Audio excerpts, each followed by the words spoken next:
Give me a minute and let's talk about Project 2025 and the 2024 elections in the United States, particularly. Although this is a huge election year where half the world is going to the polls, the reality is that the outcome of the elections in the United States has far reaching consequences. And that's particularly true because if Trump should be reelected, it appears that he is ready to implement something called Project 2025.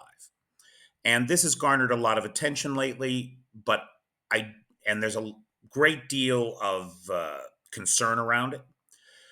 But what does it actually say? What are they actually saying?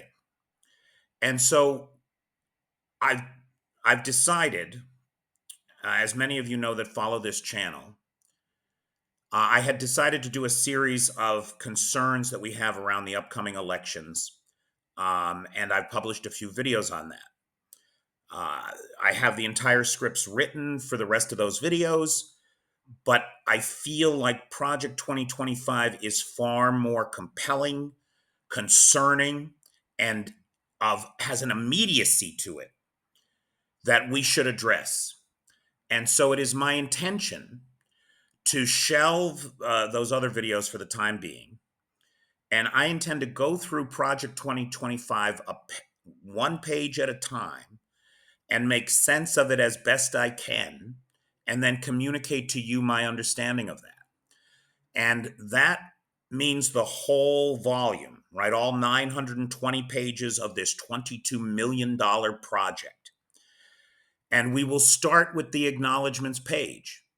I think it's fair to start here, and this is why. On the acknowledgments page, it starts out by saying, this work, Mandate for Leadership 2025, the Conservative Promise, that's the official name of Project 2025, is a collective effort of hundreds of volunteers who have banded together in the spirit of advancing positive change for America.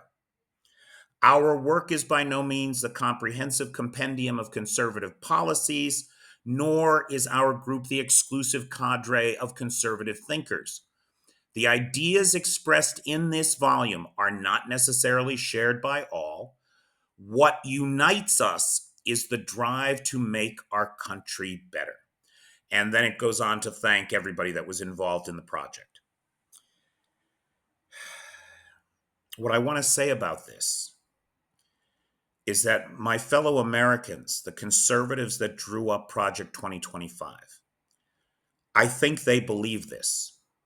They believe that they are trying to make America better, that they are united in this notion of making America better. The question that we as Americans have to ask ourselves is what they are suggesting. Are the ideas, policies, and agendas represented in Project 2025 actually rooted in facts and rooted in an understanding of the world we are inhabiting today that will actually make us better? Because this is a thing that we don't talk about enough, I don't think. We do not talk about the fact that we are living in a world that no one has ever lived in before. And the reality of this world that we are living in is that it is fully a creation of the United States. Make no mistake, the 21st century is the creation of the United States. From the ubiquity of the telephone to the movement to smartphones and wireless communications, to the public internet, to the worldwide global trade.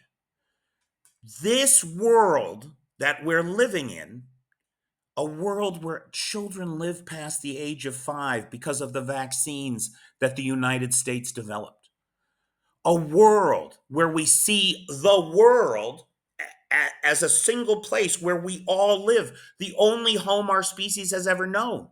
A vision of that world and the climate crisis that comes directly from our Apollo missions, from going to the moon, from doing the things that no one had ever done before, by the big dreams, by dreaming the big dreams, and by making those dreams a reality.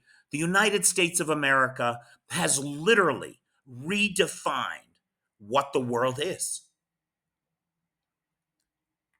And the reality of that world is that it was driven and it was created by the government that we have, by the policies that we've undertaken, by the forward thinking dependency on an understanding of science and facts and reason, and what is best not for a few, but for all. And I think the question that we have to ask, and we will attempt to answer as we work through this 920-page compendium, is whether or not the conservative principles that are embraced by the Heritage Foundation and the 100 other collective conservative organizations that went into creating Project 2025 are in fact best for all of us. So I, I believe them when they say that they think this is the better way. But I'd like to take a look at it and look at the actual details of this plan, and let's see if whether or not we can agree that this is really the way to go, and whether or not they are genuine in what it is that they say they want. So I do hope that you will join me. I'm literally going to go through the book like this, thought by thought, starting with the acknowledgments page and going right through to the epilogue. So I do hope you'll join me.